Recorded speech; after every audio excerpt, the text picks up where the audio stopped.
How do you choose your stories then, right? So you've had this next one you're working on, and there'll be another one after that.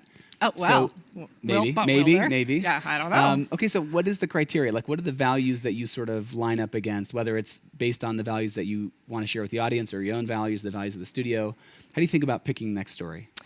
It's so hard. It's so hard. And again, there like isn't really a formula. I mean, it's really driven by what we're interested in and not just me. I mean, yeah, if I came along and said to Julie, like, I am just fascinated by like butterflies and like we really should, I think she'd probably be like, I have another project I'd rather be doing. But you know what I mean? Like if I were forcing something, like I'm sure I could do it, but more it's really the two of us or three, two to three of us.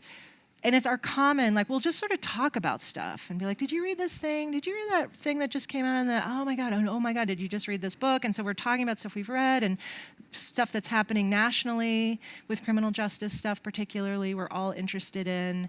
And so we just start, and then we're like, well, what if we try, so it's more, it just kind of wiggles around. Like there was another story that we worked on for quite a long time that like we just had to set aside, like it just wasn't working and we set it aside.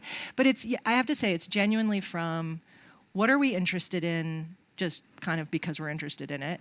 And also then the hard part is like, well, what is the story? What is the narrative that we would tell? Who are the characters? Are they good? Are they compelling? Are we going to spend time with them? I mean, a huge question for us is like, we have to go live in this world now for the next year or year and a half or even 2 years. You have to really like it or be compelled by it enough and so that's sometimes like a hard call of like, yeah, but that guy's so annoying. Like I can't do it. And so like, forget it. So if there's not a connection of some sort, you're over it. There's no way you're going to go down that road if you can't feel like there's a connection either to the story, to the people. Yeah, if it's just like we don't like it, or there's something like, I don't want to be talking to this person for the next year. Like I can't. Then we don't do it. Because you really have to. It's not going to work as a story if you don't love it. You're not gonna. I can't then communicate that to the audience. I mean and I'm not just talking about my stories. I mean, if you guys think about or you think about the stories that you've heard that you love, it's so apparent that the person telling that story loves it equally.